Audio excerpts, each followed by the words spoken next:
안녕하세요. 실패 박람회 기후위기 의제팀의 모티베이터 맡은 김은영입니다. 네, 반갑습니다. 안녕하세요.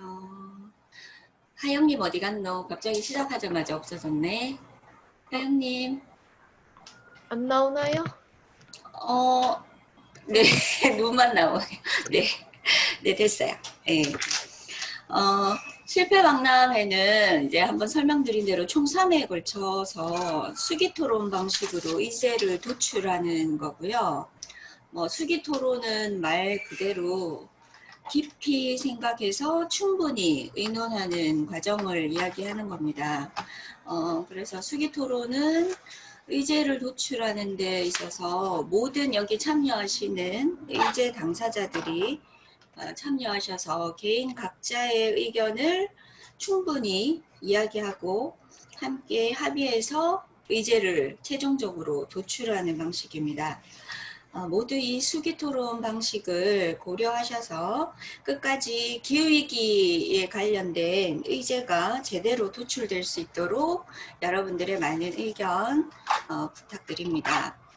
오늘 오픈테이블 순서는 이제 좀 저희가 서로 알지만 일단 참가자 소개를 좀 하고요. 그리고 발언을 나중에 발언 시간을 제가 드리면 말씀하시면 되겠습니다. 본격적으로 시작하기 앞서서 부탁드릴 거는 일단 발언 시간은 한 3분 정도 일단은 주어지고 이후에 또 토론 시간이 따로 지어집니다. 그래서 개인 발언 시간에 3분은 시간 맞춰 주시면 감사하겠고요. 그리고 아시겠지만 수기 토론 과정은 이게 뭐 옳고 그름을 이야기하는 과정은 아니에요. 그래서 타인의 이야기에 대해서 여기는 그럴 분들 없지만 비난하는 것은 금지입니다. 그리고 모든 사람들이 다 발언할 기회를 가지게 되고요. 의견이 중복되어도 전혀 상관은 없습니다. 의견이 중복되어도 상관이 없으니 개인의 의견을 충분히 말씀할 수 있는 그런 자리면 좋겠습니다. 일단 본인 소개 우리 간단하게 할까요? 소속 단체 이야기하셔도 되고요. 아니면 개인의 소개를 간단하게 하셔도 됩니다. 네, 저부터 먼저 할게요. 저는 녹색소비자연대 사무국장 김은영이고요. 기후위기 비상행동을 계속 저희가 아직 캠페인을 많이는 못하고 있지만 고민을 계속하고 있는 사무국을 맡고 있어서 이번 의제도 참여하게 됐고 코로나 때문에 환경적인 여러 가지 실패 사례를 보면서 좀 마음이 많이 아파서 하면 좋겠다 싶어서 바쁜 와중에도 시작하게 됐습니다. 예, 반갑습니다. 그다음 주영님부터 할까요? 주영님은 저희 기록자입니다. 예, 기록도 하시고 발언도 하시느라 좀 바쁘시겠지만 예, 주영님 일단 먼저 인사할까요? 예, 안녕하세요. 저는 대구환경교육센터의 주영입니다. 네, 오늘 이렇게 가까이서 늘 뵙던 사람들인데 또 줌으로 보니까 새롭네요. 네, 재미있게 얘기 나눠봤으면 좋겠습니다. 네. 소정님.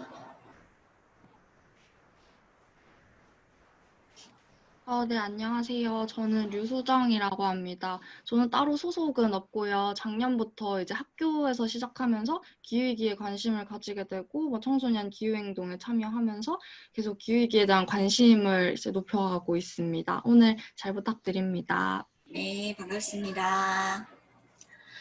그리고 하영님 소개할까요? 네, 저는 생평화에서 일하고 있는 박하영이라고 하고 요즘 기후 위기에 대해 열심히 배우고 있습니다. 네, 감사합니다. 네, 반갑습니다. 네, 정숙자 처장님. 네, 안녕하세요. 저는 대구환경교육센터의 정숙자고요.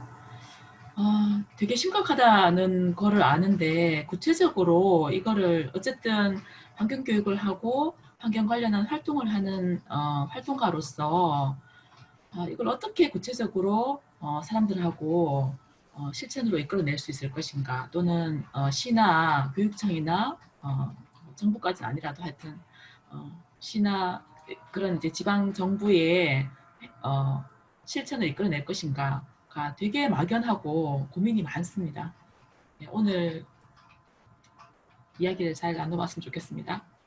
네, 반갑습니다. 오용석 처장님.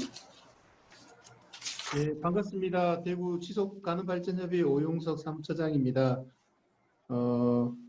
그 실패 박람회 뭐 여러 가지 얘기들을 하면서 이렇게 가장 대표적인 그 정책적 실패의 연속이 기후 변화, 기후 위기 대응과 관련되는 정책과 의사결정 아니었나 생각을 했고요. 지금 얘기되고 있는 기후 위기 그리고 지금 10년 내에 굉장히 급격한 변화, 전환들을 만들어내야 되는 상황에 저희가 처하게 된 것은 지난 30년 동안 기후변화 대응을 위한 협상들 그리고 정책적 논의들이 지속되어 왔음에도 불구하고 단 한 번도 온실가스 감축 경로를 만들어내지 못한 정책 실패가 계속 연속되어 왔기 때문에 지금 굉장히 급박하고 다급한 상황에 우리가 처해 있다라는 생각이 듭니다. 그래서 실패 박람회에 여러 가지 뭐 주제들이 많겠지만 기후위기와 관련해서 같이 좀 논의하는 게 의미 있겠다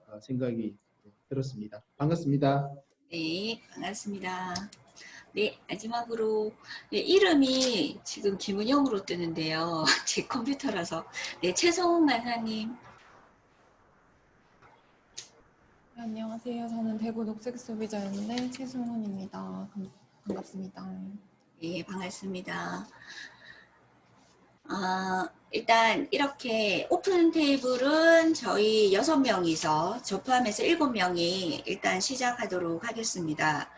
지금부터 각 개인별로 의견을 좀 나눌 텐데요. 그 앞서서 오영석 처장님도 이제 잠깐 말씀해 주셨지만 이번 실패 박람회 주제는 이게 공통적인 주제는 코로나19 우리가 실패한 것 그리고 극복 방안입니다. 그래서 코로나19로 우리 삶이 많이 이제 좀 변화가 되고 바뀌었는데 처음 3월 달만 해도 굉장히 좀 당황스럽고 그랬는데 또 어느새 또 적응을 해가고 있는 단계인 것 같아요. 근데 적응은 하고는 있는데 근본적인 원인에 대한 복귀 우리가 왜 이렇게까지 이제 되었나 그리고 그 원인이 뭔가에 대한 복귀 부분은 아직 이루어지지 않고 있고 그 복귀를 해야지만 다음번에 이러한 상황들이 발생했을 때 또 원인들 아까 말씀하신 기후위기에 관련된 여러 가지 또 환경적인 정책들 또 기후위기에 관한 정책들이 제대로 세워지지 않고 실행되지 않고 있는 부분에 대한 것들을 제대로 짚고 넘어가지 않으면 또 이런 일들을 반복적으로 겪게 될 것 같다는 생각들 때문에 처음으로 실패 박람회에서 기후위기나 또 환경에 관한 의제가 채택이 됐고요. 오늘 저희가 코로나19로 인해서 개인적으로 느낀 뭐 환경과 관련된 좌절이나 실패를 나누는 것으로 오늘 테이블을 시작하도록 하겠습니다. 뭐 문제 원인 또는 배경 또 개인이 겪은 경험들을 말씀을 나누시면 되고요. 뭐 문제 의식들 같은 것들을 이야기를 하시면 되고 우리가 극복 방안은 최종적으로 3차 때 마지막으로 이제 대처 방안이나 또는 아니면 정책적인 제안을 하나 각 의제당 정확한 의제 하나 또는 정책 하나를 마지막으로 도출하는 것으로 이제 저희가 이야기를 진행을 하게 됩니다. 그러면 일단 지금 개인적인 의견들을 좀 나누려고 하는데 그 기록자이신 주영님이 먼저 하시고 기록하시는 게 편하시겠죠? 네, 그럴 것 같아서 주영님이 먼저 이야기를 시작하시고 네, 하는 걸로 시작하도록 하겠습니다.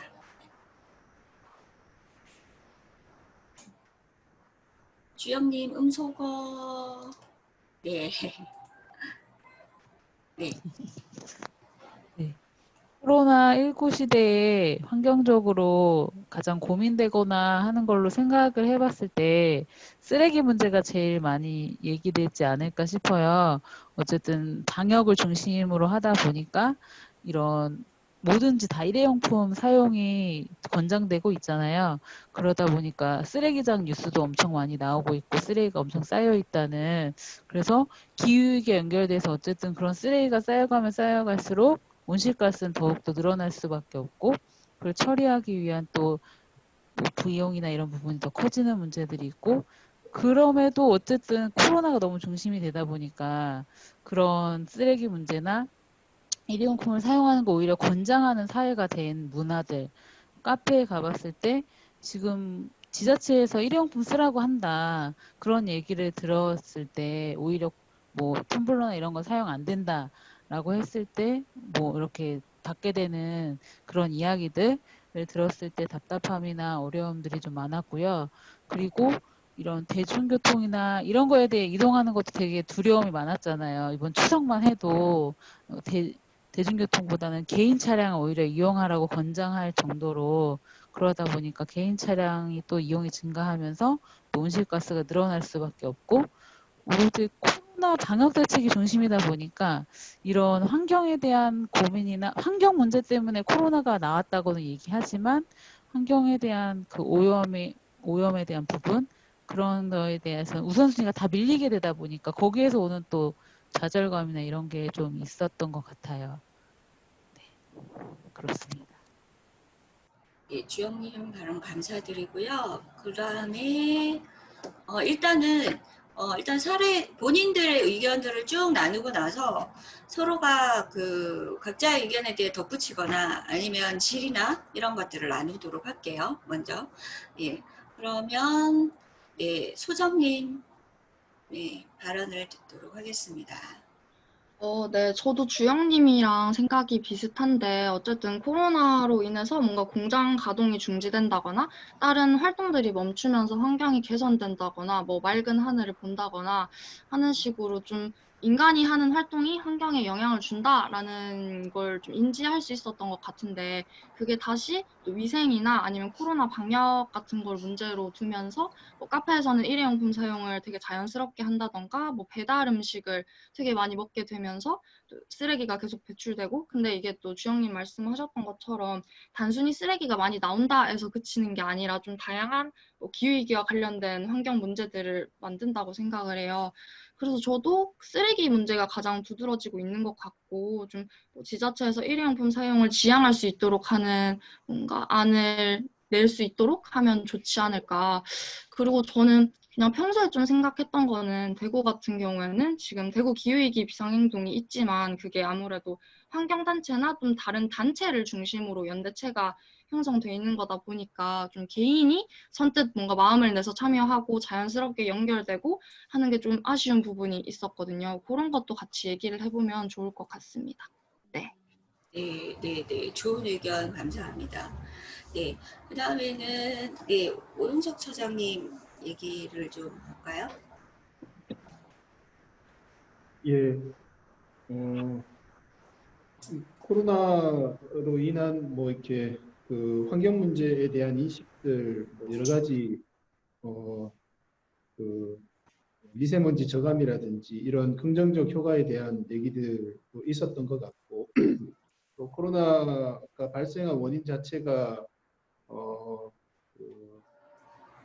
생태적으로 이제 지켜져야 될 환경, 그리고 그 적정한 선을 인간들이 자꾸 침범해 넘어가면서 이렇게 야생동물과의 접촉들이 많아지고, 그게 어떤 개발과 자본의 이익을 위해 이제 환경을 이제 활용을 하면서 발생되는 문제다라는 이제 논의들은 계속 되어 왔지만, 이제 이런 일을 겪으면서도 사실은 우리가 기존에 유지하고 운영해왔던 시스템 자체를 전환해야 한다라는 이렇게 논의나 인식으로까지 잘 확장이 되지 않고 있어서, 금방 앞에 얘기하셨던 이제 폐기물 문제도 그렇고, 여러 가지 그런 이후에 나타나는 행태들은 자가용 이용이 더 늘어난다든지 이런 이제 행태로 또 다시 피착이 되는 상황들이 생겨서 좀 답답한 마음도 한편에서 있고, 또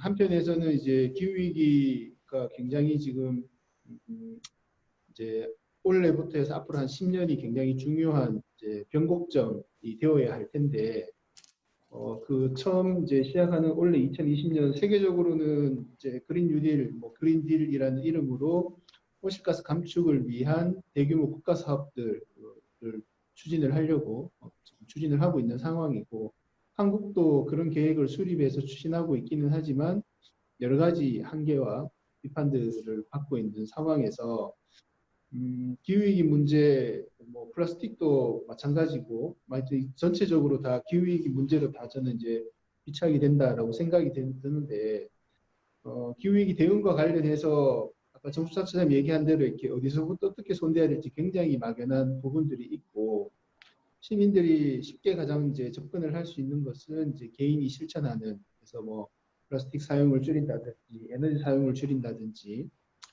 자가용 이용을 줄이고 자전거나 걷기를 활용을 한다든지 뭐 이런 이제 실천들이 있을 텐데 지금은 그런데 이제 지금은 그런 개인의 실천만으로 우리가 대응을 하기에는 너무나 이렇게 지금 시간이 이렇게 충분치 않은 상황이고 시스템과 제도를 변화시킬 수 있는 시민들의 행동이 함께 동반이 되고 그 행동에 기반해서 정책과 예산의 집행 방향, 예산의 집행 내용들이 기존과 좀 달라지도록 만들어지는 일들을 우리가 해내야 되는 상황인 것 같다라는 생각이 좀 들어서 틀에서는 좀 그런 생각이 들었고 조금 더 이렇게 구체적으로 얘기를 하면 코로나 상황과 관련해서 이제 폐기물 문제도 있는데 또 하나는 저는 이제 그 대중교통 이용을 사람들이 좀 거부하게 되고 그러면서 자가용 이용이 더 많이 늘어나게 되고 오히려 해외에서는 이런 이제 사회적 거리두기가 필요한 상황에서 이제 자전거라든지 보행이라든지 이런 개인 이동 수단들이 더 활성화되는 계기들을 만들어내는데 그런 계기들이 한국에서는 잘 안 만들어지는 것 같다라는 좀 생각이 들어서 그런 부분들을 어떻게 좀 전환을 할 수 있는 어떤 모멘텀을 만들 수 있을까 그런 생각이 좀 들었습니다. 이상입니다. 네. 질문거리는 많지만 좀 이따가 하는 걸로 하고 네, 좋은 말씀 감사합니다. 그 다음에 최성훈 간사님의 이야기를 좀 들어볼까요? 개인이 느낀 코로나19로 인한 환경적인 실패 사례에 대해서. 네, 저도 마찬가지로 폐기물을 가장 많이 느낀 것 같은데 일단 코로나 오면서 사람들 안 만나는 언택트 시대가 되니까 자꾸 배달 음식을 먹거나 뭐 택배를 진짜 많이 시키고 그리고 대면 회의가 아니라 온라인 회의를 하다 보니까 전기도 많이 쓰는 것 같고 훨씬 더 그리고 일회용 마스크 뭐 일회용 비닐 그런 것도 그렇고 뭔가 이게 원래 저는 일회용 사용이 위생에 대해서 사람들이 염려가 일어나면서 자꾸 청결해야 된다, 일회용이 위생적이다 이런 관념에 의해서 일회용을 많이 쓰는 것 같은데 코로나가 오면서 이게 더 심해진 것 같아요. 그래서 일회용을 써야지 이 바이러스로부터 안전하다 이런 인식 때문에 사람들이 일회용을 되게 많이 쓴 것 같고 또 호차장님 얘기해 주신 것처럼 저도 자가용 여기에 대해서 되게 생각이 많이 들었는데 대중교통을 타면 이제 코로나에 대해서 위험에 노출된다는 인식이 강해서 사람들이 계속 자가용을 안 타던 사람들까지도 다 타더라고요. 그래서 그런 것 때문에 또 탄소 배출이 많이 일어난 것 같고 근데 이런 것들을 저는 저지할 수 없는 게 되게 큰 문제인 것 같아요. 그러니까 코로나 바이러스 때문에 사람들이 일회용을 쓰고 자가용을 탄다 이렇게 말하는데 여기서부터 안전하다는 확실한 증거 자료나 이런 것들이 아직 불충분하기 때문에 뭔가 대안을 제안하는 것만으로는 한계가 있다는 생각이 조금 많이 들었고 그래서 막 이것저것 자료를 찾아보고 있는데 여기서 오는 뭔가 어려움이 조금 있는 것 같아요. 네, 여기까지 말하겠습니다. 네, 네. 그 말씀하신 부분 중에 그래요. 우리가 하면서 환경과 위생 부분에 있어서 많은 분들이 이게 상충된다고 생각하는 지점이 있는데 저는 그렇지 않은데 그걸 정확하게 전문적으로 이렇게 확신할 수 있다라고 얘기하기 굉장히 애매해서 어려움을 많이 겪고 있고 지금도 마찬가지인데요. 네, 그런 부분도 좀 이따가 다시 또 토론에서 또 한번 얘기 나누도록 하겠습니다. 하영님, 네, 하영님 의견 좀 나눌까요? 네, 저의 개인적인 가장 큰 실패는 마스크예요. 아, 웬만하면 이제 일회용품을 안 쓰려고 노력하는데 마스크 같은 경우에는 처음에 뭐 천 마스크로는 차단이 안 된다 이런 말도 있었고 그거를 또 매번 빨아 쓰려니까 너무 귀찮더라고요. 뭐 매일 쓰는 물건이니까 그래서 일회용 마스크를 많이 사용하고 있는데 쓸 때마다 엄청 죄책감을 느껴요. 근데 그러면서도 그걸 포기하지 못하는 거죠. 그래서 저의 가장 큰 실패는 마스크입니다. 네. 그, 혜영님 의견 나눠주셔서 감사하고요. 이게 그 개인의 환경적인 문제에 있어서 아까 폐기물 문제도 마찬가지인데 개인의 죄책감을 불러일으키는 방식은 또 아니지 않나 이런 생각들이 좀 들어서 사실 시스템과 정책적인 기반이 굉장히 중요하구나 라는 생각을 또 이번에 많이 들었어요. 그래서 면 마스크를 쓰면은 좋지만 또 일회용 마스크에 문제가 있는데 또 안 쓰는 사람이 그걸 가지고 죄책감을 느낄 정도로 분위기를 만드는 것은 또 옳을까라는 부분에 대해서도 한번 이야기를 좀 나누면 좋겠습니다. 네, 마지막으로 정숙자 차장님 의견 듣도록 하겠습니다. 네, 저도 이제 개인적인 경험 2가지 정도를 말씀드리면 코로나가 발생하고 나서 굉장히 방역을 철저히 했잖아요, 우리 사회가. 그거와 관련해서 이제 환경 관련한 단체다 보니까 회원들이 또 거기에 반대하는 입장을 가진 분들이 많잖아요. 그러니까 이 코로나가 결국에 발생한 것은 기후위기 문제, 그리고 또 그 야생의 자연 공간에 대한 인간의 침범, 또 공장식 축산, 이런 것들로 인해서 코로나 같은 이런 전염성 질환들이 발생했는데, 이거에 대한 대처가 또 이제 그러니까 굉장히 위생을 강조하면서 차단하고 바이러스를 박멸하는 것으로 가는 것에 대한 문제 제기.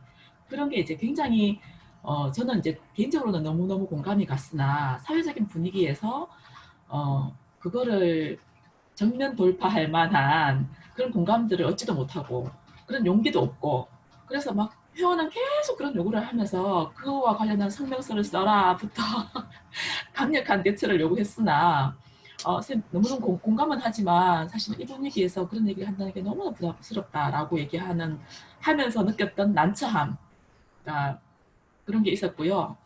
그거 개인적으로 굉장히 그게 힘들었었어요. 그런 부분에 대해서 저도 공감을 하고 우리 사회의 이 그 질병 또는 이제 방역에 대해서 어떤 생각을 가져야 되는가에 대한 좀 생각이 전반적으로 바뀌어야 되는 게 아닌가라는 생각은 들지만 바꿀 수 있는 힘은 없고 실력도 없고 뭐 이런 것에 대해서 굉장히 좀 좌절했던 경험이 있고, 또 하나는 이제 실제로 그 환경 교육이라는 것은 일정 정도, 특히나 이제 생태 교육 같은 경우에 대면하고 자연과 직접 만나고 이런 것들이 되게 중요함에도 불구하고 되게 획일적으로 모든 정책이 이루어져서 모든 걸 다 비대면으로 가라 이렇게 되면서 느끼는 당황스러움과 마찬가지로 아까처럼 그거를 딱 대안을 내놓지 못하고 우리가 정면 돌파하지 못하는 이런 상황에서 느끼는 좌절감, 이런 게 있었어요. 네, 하여튼 그 경험 2가지 그냥 말씀드리고 지금은 네네, 감사합니다. 많은 이야기들이 좀 오간 것 같고요. 저도 개인적으로 한 가지를 개인 경험을 말씀드리면 그 카페도 카페인데 그 시기에 그 동성로의 식당에서 밥을 먹을 때도 식당 내에서도 그릇 자체를 배달 용기에 전부 다 세팅해서 내놓더라고요. 너무 당황했거든요. 식당에 가서 앉았는데 일부러 가서 앉았는데 배달 올 때 같은 용기와 일회용 숟가락, 젓가락, 컵까지 반찬까지 전부 다 일회용 플라스틱에 이렇게 해서 세팅을 해주더라고요. 그래서 그걸 물어봤더니 시에서 그렇게 권고사항이다 라고 얘기를 하더라고요. 그 사실 진위는 알 수는 없지만 그래서 근데 또 아까 최종훈 님이 말씀하신 대로 다회용이 일회용보다 더 안전할 수도 있다라는 이야기들을 보기는 봤는데 그 부분에 대해서 전문가들의 보건 전문가들이나 이런 분들이 저희가 또 소스를 찾기가 너무 어려운 거예요. 그러니까 의견들 자체도 너무나 획일적이라서 방역에 대한 거, 그다음에 다회용품을 사용하는 거에 대해서, 그리고 대중교통이 진짜 위험하냐, 사용을 이렇게 지침이 내려지면 괜찮을 것 같은데 자가용을 사용하는 것보다 대중교통을 이용할 수밖에 없는 사람들도 있는데 너무나 획일적인 정책을 세우는 데 있어서 제가 더 당황했던 건 그걸 물어볼 데가 없다는 거예요. 물어볼 데도 없고 발언하실 전문가도 없고. 네. 그래서 이번 기회에 우리나라의 그런 보건 전문가 또는 환경 전문가 아니면 여러 가지 전문가도 너무나 이렇게 하나의 흐름으로만 있어서 다양성에 대한 의견들을 들을 수가 없어서 제가 카페 가서 일회용품을 선택 안 하고 싶어도 선택할 수밖에 없는 상황을 만드는 것처럼 전문가들의 의견을 듣고 싶어도 전문가들도 의견도 몇 가지로만 이렇게 획일화되어 있는 건지 아니면 목소리를 못 내는 분위기도 있는 것 같기도 한데 그런 거에 대해서도 좀 좌절 내지 좀 그런 부분을 제가 좀 겪었어요. 저는 개인적으로.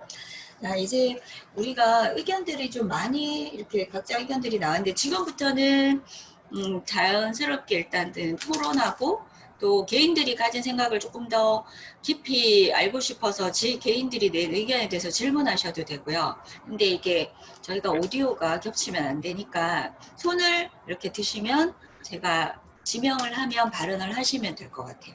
네, 지금부터 좀 자유롭게 이야기들을 나누도록 하겠습니다. 먼저 질문이나 덧붙이실 이야기가 있으신 분은 손을 들어주세요. 네, 이야기를 하다가 조금씩 다들 마셨잖아요. 네, 예, 활발하게 이야기하시면 됩니다. 네. 없으세요? 네, 먼저 정술자 처장님 먼저 하실래요? 이야기 없으세요? 없으세요? 그러면 내가 먼저 질문할게요. 오영석 처장님이 아까 대중교통 부분, 이제 교통 부분 얘기했는데 저도 그 고민이었는데요. 한국 사람들은 외국에서처럼 외국은 예를 들어 코로나가 있으니까 사회적 거리 두기 위해서 대중교통 사용하지 마시고 자전거 걷기 하세요라고 지침이 내려진 게 아니잖아요. 사실은.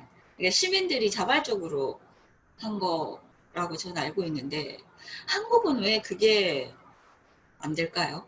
시스템의 문제인지 인식의 문제인지 오영석 처장님은 개인적으로는 어떻게 생각하시나요? 그게 한국이 안 되는 이유, 사람들이 대중교통을 안 타면 그냥 집에 있지 이걸 자전거나 보행을 이용하지 않는 이유 뭐라고 생각하시나요? 왜냐하면 제가 이걸 묻는 이유는 우리가 이제 이게 극복하기 위한 정책이나 이런 거 제안을 할 때 예, 원인이 왜 우리 한국 사람들 그게 안 됐을까? 유럽도 우리랑 똑같이 구체적으로 지침을 내린 게 아닐 텐데 교통에 대해서. 근데 유럽은 자발적으로 되고 우리는 왜 자발적으로 안 될까? 네, 그 부분에 대한 오영석 처장님 의견을 좀 듣고 싶네요. 오영석 처장님 오디오 해제. 네. 이제 말씀하신 부분들을 저도 이제 고민들을 쭉 이제 했었는데 뭐 저도 정확한 답을 찾은 건 아니고 일단은 한국이 겪었던 코로나 상황과 유럽이나 미국, 남미 지역에서 겪었던 코로나의 상황이 조금 그 규모에 있어서 차이가 있다 해서 확진자가 대구 초기에 이제 대구에서 굉장히 폭발적으로 증가를 하기는 했지만 한국은 상당히 이렇게 안정적인 수준으로 이렇게 통제가 관리가 되어 왔던 상황이었고 유럽은 이제 프랑스, 이탈리아, 뭐 미국, 저기 남미 쪽 이건 굉장히 폭발적으로 환자가 증가를 했고 그래서 셧다운이라고 하는 완전히 이렇게 외부 출입도 안 되는 봉쇄가 되는 이렇게 상황들을 시민들이 겪게 되었고 그래서 아예 이렇게 이동 자체가 이렇게 불가능한 상황이 되면서 도시 공간 자체가 이렇게 차가 안 다니는 상황이 되었고, 그래서 이게 단순히 이제 시민들이 자전거 이용이 많이 늘어난 측면도 있지만, 예를 들면 전 세계적으로 자전거 수요가 늘어나서 자전거 매장에서 자전거를 구하기가 힘들어졌다든지, 그리고 공공자전거 같은 경우에도 국내외 할 것 없이 거의 한 70%에서 100% 가까이 이제 증가를 했다든지, 그런 이제 자전거 이용들이 자연스럽게 일어났고, 이거는 한국에서도 실제로 이제 자전거 수요나 이제 그 공공자전거 이용률은 증가된 거는 이제 통계로도 확인이 되는데, 그 해외에서는 어쨌든 그렇게 완전히 봉쇄가 된 상황에서 지방 정부들이 이제 팝업 자전거 도로와 같은 형태로 도로 공간, 차도의 일정 공간을 자전거가 이용할 수 있도록 임시로 그 안전 뭐죠? 라바콘이라 그러나요? 하여튼 늘 세우든지 뭔가 이렇게 분리해서 시민들이 안전하게 탈 수 있는 조치들을 취해서 그 시민들이 그 이제 대중교통을 이용하기가 이제 부담스럽거나 어떤 자가용이 없거나 한 경우에도 자전거나 이렇게 다른 대항교통 수단들을 선택하는 게 조금 더 쉽도록 정책적으로 배려하고 이렇게 잘 만들어 왔던 거 아닌가라는 생각이 들고, 저는 되게 재밌었던 정책 중에 하나가 그 최근에 이제 도시교통 정책 얘기하면서 이게 파리시 얘기를 많이 하는데, 그 파리 시장이 이제 두 번째 재선 그 선거운동을 하면서 공약으로 내걸었던 주차장을 6만 개를 없애겠다라는 여러 가지가 있었는데, 저는 이제 그 중에서 재밌었던 것 중에 하나가 파리 시내에 14개의 지하철 노선이 있는데, 그 중에 가장 붐비는 3개 노선에 자전거 도로를 설치를 한다는 발표가 있어요. 한 60km 가까운 거리에. 왜냐하면은 지하철이 뭐 대구는 그렇게 뭐 서울이나 파리처럼 혼잡도가 높지 않지만, 파리나 서울 같은 경우 이렇게 지하철이 출퇴근 시간대에 굉장히 혼잡하잖아요. 그러면은 물리적으로 사회적 거리를 둔다는 것 자체가 불가능해지기 때문에 그 지하철을 이용해야 되는 사람이 지하철이 아닌 자전거든 다른 교통수단들을 이용할 수 있도록 그 지하철 라인을 따라서 그대로 이렇게 자전거 도로를 만들어준다라는 발상 자체가 굉장히 이렇게 신선했고, 그런 식의 어떤 지방정부의 어떤 관점, 정책적 방향들이 시민들의 요구에 부응을 해서 그 자전거나 이런 자동차가 아닌 대중교통이 아닌 다른 교통수단에 대한 선택지를 넓힐 수 있는 계기를 제공했다. 그런 생각이 들기는 했습니다. 네, 네. 그 지하철 노선에다가 자전거 노선을 깐다는 건 진짜 재밌는 정책이네요. 네, 정숙자 차장님. 그런 이야기를 듣다 보니까 되게 공감이 되고, 그러니까 그냥 단순하게 생각했을 때는 자전거를 많이 탈 수 있는 시스템으로 바꿔야지라고 생각이 들었는데, 그냥 이제 이거는 너무나 맞는 말이고 그냥 정답이고, 그거를 다른 도시에서 그렇게 하고 있다라는 얘기를 들으니까 우리가 이제 이런 것들을 좀 정리해서 그렇게 할 수 있도록 구체적인, 그러니까 시나 이런 데서 구체적으로 할 수 있는 방안들을 좀 대안으로 제시하고 그런 주장도 좀 하면 좋겠다라는 생각이 들어요.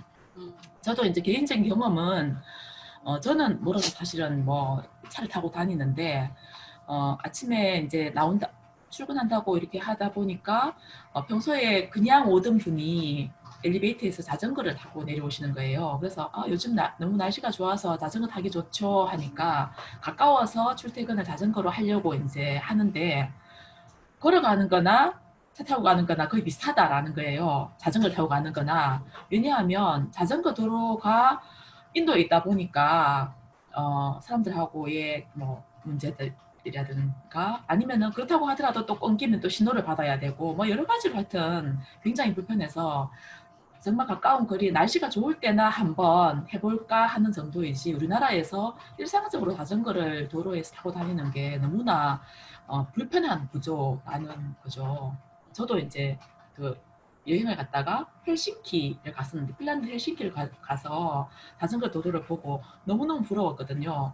차도 옆에 자전거 도로가 나란히 있고 그 아까 말씀하신 그런 그 가이드가 옆에 있고 또 인도가 따로 또 이렇게 구분되어 있어서 자전거를 타는데 아무런 장애물이 없는 차처럼 이렇게 자유롭게 갈 수 있고 신호등도 많지 않으니까 사람들이 이렇게 보면서 이렇게 좀 자유롭게 다닐 수 있었던 그걸 되게 부러워했는데 어쨌든 타야 한다라는 게 아니고 탈 수 있는 사회적인 시스템을 바꿔 나가야 되는데 그런 것에 대한 고민들은 지방정부에서도 부족하고 단지 지침으로만 자꾸 이렇게 이 시기에 뭐를 하지 마라, 뭐를 해도 된다, 뭐 이런 지침, 뭐 이런 걸로만 내려지는 게 조금 안타깝다는 생각이 드네요. 좋은 사례를 소개시켜 주는 건 굉장히 네. 좋습니다. 팝업 공간도 되게 괜찮은 것 같아요.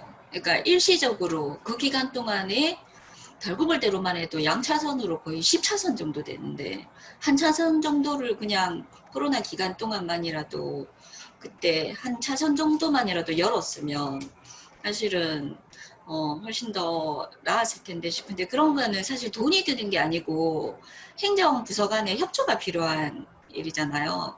그런데 행정부서 간의 그런 유기적인 관계가 우리가 행정이 아니니까 사실 쉽지 않은 것 같기도 하고 그래서 이게 그 방역을 해야 될 때 워낙 그쪽으로 자금들이 다들 몰리다 보니까 다른 부서들에서도 뭔가 이렇게 돈이 드는 건 할 수는 없지만 이런 그 상황에서 서로 유기적인 관계를 통해서 풀 수 있는 돈이 들지 않고 처리할 수 있는 것들도 있는데 아까 오 처장이 얘기한 대로 그렇게 지방정부가 결정을 내릴 수 있었다는 거, 그러니까 정책을 할 수 있었다는 거, 그리고 그런 걸 낼 수 있는 공무원들이 있다는 거, 그런 걸 굉장히 부럽네요. 네, 우리는 왜 안 될까? 그래서 실패를 안 하려면 다음번에도 이런 시스템을 마련을 하려 그러면 근데 또 그런 얘기도 해야 될 것 같아요. 이런 시스템 마련하려면 그냥 시민들이 그냥 그 시청 앞에 가서 피켓 들고 요구를 한다고 해서 시스템이 또 바뀔 거냐. 네, 행정 시스템을 바꾸려 그러면 행정 시스템의 그 흐름에 맞춰서 뭔가 요구를 해야 되잖아요. 또 그런 부분도 조금 있는 것 같아요. 그게 단지 시민들이 목소리를 낸다는 게 목소리도 어떻게 돼야 이게 효과적으로 제대로 시스템이 바뀔 수가 있을까 그런 부분도 좀 나중에 이야기들을 좀 더 나누면 좋을 것 같아요. 네. 그리고 또 다른 네 주영님.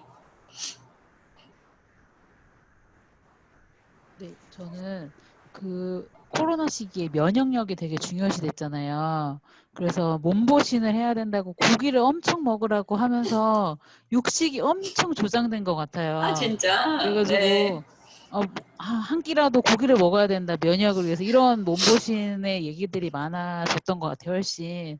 그래서 얼마 전에 창원에 가 보니까 기후위기 시대라고 하면서 그 창원시에서 채식을 하자고 하루에 한 끼라도 그런 문구를 이렇게 체육관 앞에 큰 현수막을 붙여놨더라고요.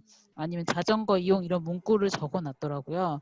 그래서 그런 시 차원에서 좀 이렇게 할 수 있는 것들을 좀 시민들에게 많이 알리는, 우리 시민단체에서 조그맣게 이렇게 포스터 조그맣게 붙여놓는 것보다 이런 시에서 큰 현수막을 이렇게 많이 알려놓는 것이 또 많이 볼 수도 있잖아요. 그런 것들을 좀 해보면 좋겠다는 생각이 들었어요. 네, 맞아요. 저도 그 배달 음식을 많이 먹으면서 사람들이 배달 음식 내에 거의 고기를 많이 주문해서 드시더라고요. 그래서 닭 장사들은 정말 잘 됐거든요. 그때 배달이 막 밀릴 정도로.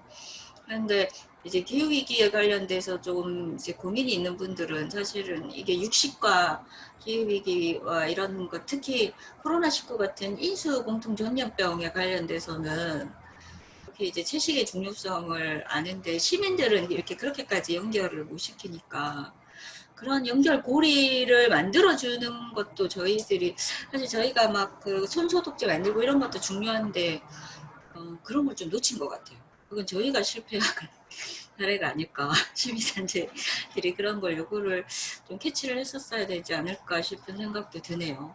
네. 또 다른 발언, 네. 덧붙이고 싶거나 더 이야기를 나누고 싶은 부분 없으세요? 네, 하영님. 하영님, 음소거. 네.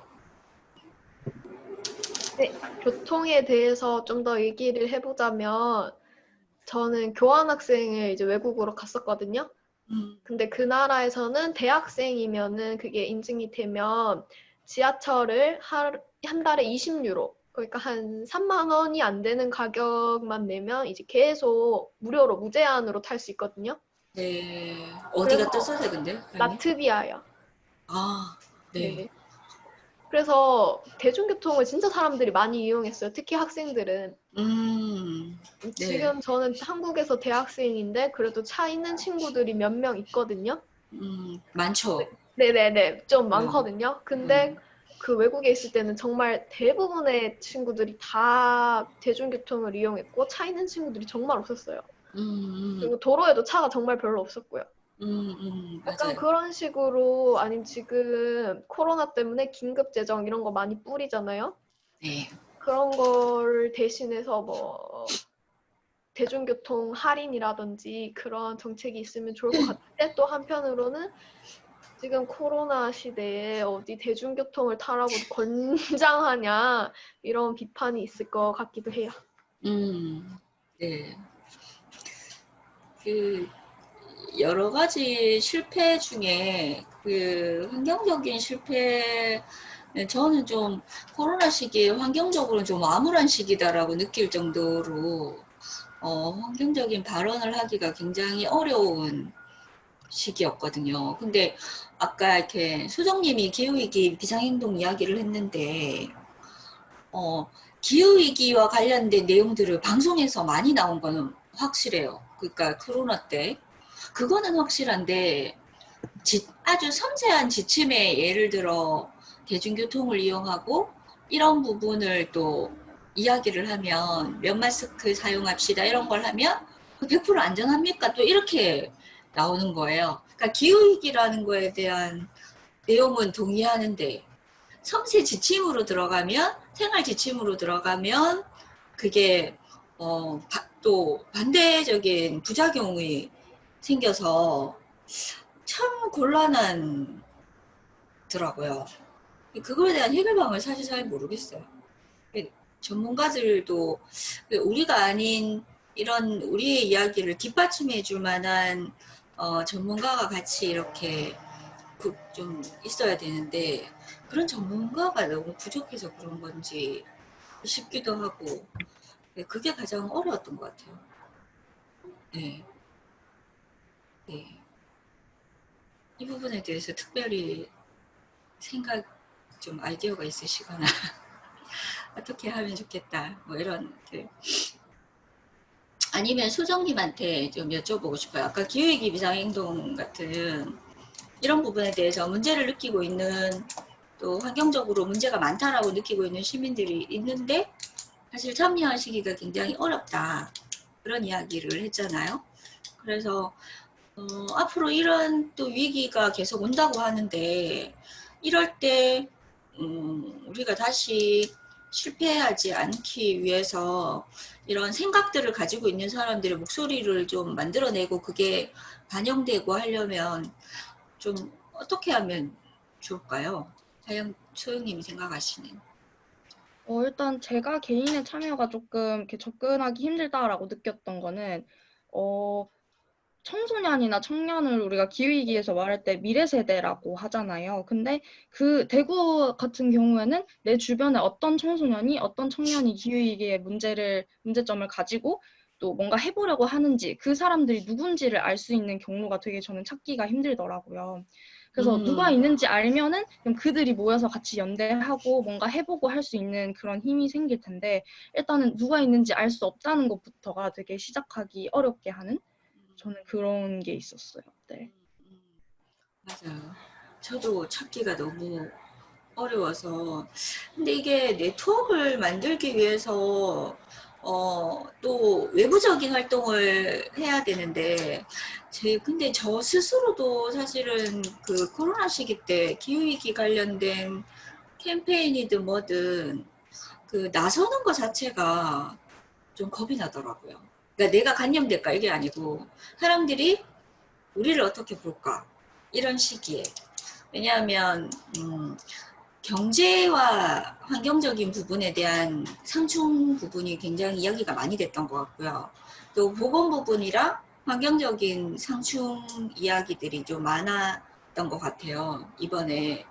근데 아까 정수재 차장님도 얘기했지만 저도 방역 부분도 이야기를 저희도 많이 저희 그 회원분들 내에서도 굉장히 의견들이 많이 갈렸거든요. 이 방역 이렇게 하면 안 된다부터 시작해서 저희 사무실도 어제 대대적인 방역을 했거든요. 근데 제가 그 시간에 사무실에 앉아서 일을 했는데 좀 일찍 근데 눈이 막 따갑고 알러지 반응이 막 나타나는 거예요. 이게 필수적으로 그게 바이러스만 죽이는 게 아니고 실제 우리 몸에도 영향을 미치고 있는데 방역 전문가들 내에서도 아무도 바이러스나 세균에 대해 죽이는 얘기는 하지만 그게 사람한테 어떤 영향을 주는지에 대해서 얘기를 하지 않으니까 저도 뭐라고 얘기를 저도 전문가가 아니니까. 그래서 이렇게 위생과 보건이 상충되고 또 위생과 환경이 상충되고 보건과 환경이 상충되는 부분에 있어서 이렇게 코로나19와 같은 전염병이 있을 때는 무조건 방역이 우선, 그 다음에 보건의 전문가가 얘기하는 질병 예방, 거기서 얘기하는 것이 우선 이라는 것이 진짜 맞을까라는 부분에 대한 좀 복귀가 좀 필요하지 않을까 싶어요. 그래서 다회용기를 사용하는 부분에 있어서 저는 오히려 이렇게 코로나19와 같을 때는 다회용기 사용에 대한 지침이 좀 정확하게 내려지고 관리하는 방법에 대해서 좀 정확하게 지침이 더 내려졌었으면 좋았을 텐데 싶기도 하고 배달 음식도 만약에 늘 수밖에 없었다면 오히려 이런 게 때 사실 마스크 업체나 이런 업체들은 돈을 많이 버셨잖아요. 이제 그럴 때 친환경 용기를 만드는 회사들이 오히려 더 상업할 수 있었던 기회였기도 한데 또 그런 것들에 대해서 국가가 정책적으로 아니면 지방정부가 정책적으로 뒷받침하지 못하고 생각하지 못했던 부분도 좀 하여튼 여러 가지 생각이 드네요.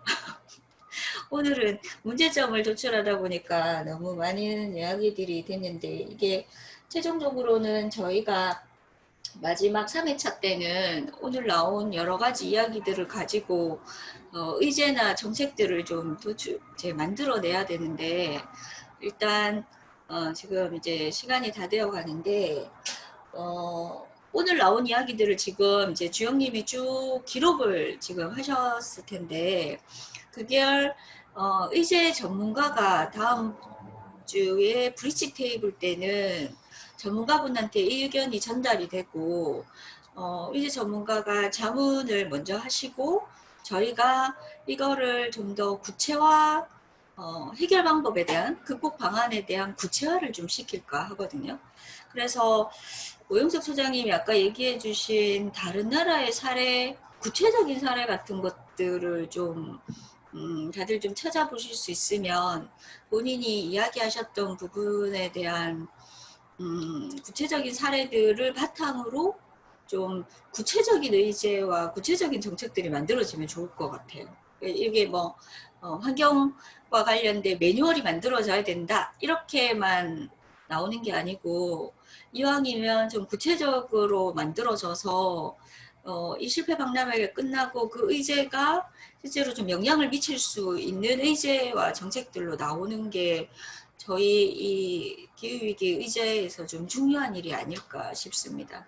그래서 브릿지 테이블이 15일 전후로 15일이 원래 정해진 날짜인데 14, 15, 16 이렇게 중에서 의제 전문가분이 가능한 날, 또 기록자인 주영님 가능한 날 이렇게 해서 시간들을 좀 잡을 것 같아요. 그래서 그 전에 오늘 나왔던 이야기들, 지금 교통 이야기, 그 다음에 일회용품 폐기물에 관련된 이야기들, 그 다음에 시민들이 생각을 가지고 있는 시민들이 이런 거를 목소리를 낼 수 있는 방법들, 그 다음에 또 효과적으로 이제 아까 주영님이 얘기하셨던 효과적으로 그런 목소리들이 표현될 수 있는 방법들, 뭐 이런 여러 가지 이야기들이 사실 좀 나왔는데, 그다음에 전문가들의 다양한 목소리를 내는 전문가들의 부재나 이런 이야기들도 나왔고, 또 방역 한 가지 정책뿐만 아니라 다양한 부서에서 이런 그 코로나19와 같은 상황이 벌어졌을 때에 어떤 식으로 좀 진행되면 좋겠다, 문제점 같은 것들이 좀 나왔거든요. 이런 좀 다양한 의제들이 다음 주에 좀 몇 가지로 좀 정리가 되고, 그게 3차에는 정확하게 구체적으로 현실적으로 가능한 의제나 정책들이 마련될 수 있도록 그렇게 순서로 진행하도록 하겠습니다. 네. 혹시 이렇게 진행되는 데서 궁금한 거 있으십니까? 없으십니까? 네. 네네네. 그러면 오늘 이게요, 거기 지침서를 한 번씩 다 보셨으면 아실 텐데, 모든 그 저희가 의제들이 마지막 그게 있어요. 그 마지막으로 해야 되는 퍼포먼스가 있어요.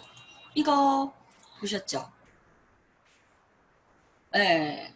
이거를 이제 하면서 저희가 이제 끝내야 되거든요. 그래가지고 네. 자, 어떻게 하시냐면, 네, 이게 다 같이 일어선가? 예, 챌린지. 예. 근데 손을 이렇게 날개로 만드는 거예요. 아니, 정숙자 선생님. 이게 아니고, 이게. 맞아요. 네, 맞아요. 네. 이렇게 해서 5초 정도 유지하도록 하겠습니다. 주영님 손을 조금 더 위로. 예, 날개가 잘 보이게. 예. 제가 5 세알이겠습니다. 자, 용석 처장님 한 번만 5초간 네, 하겠습니다. 하나, 둘, 셋, 넷, 다섯. 네, 감사합니다. 오늘 오픈 테이블 참석해 주셔서 감사합니다.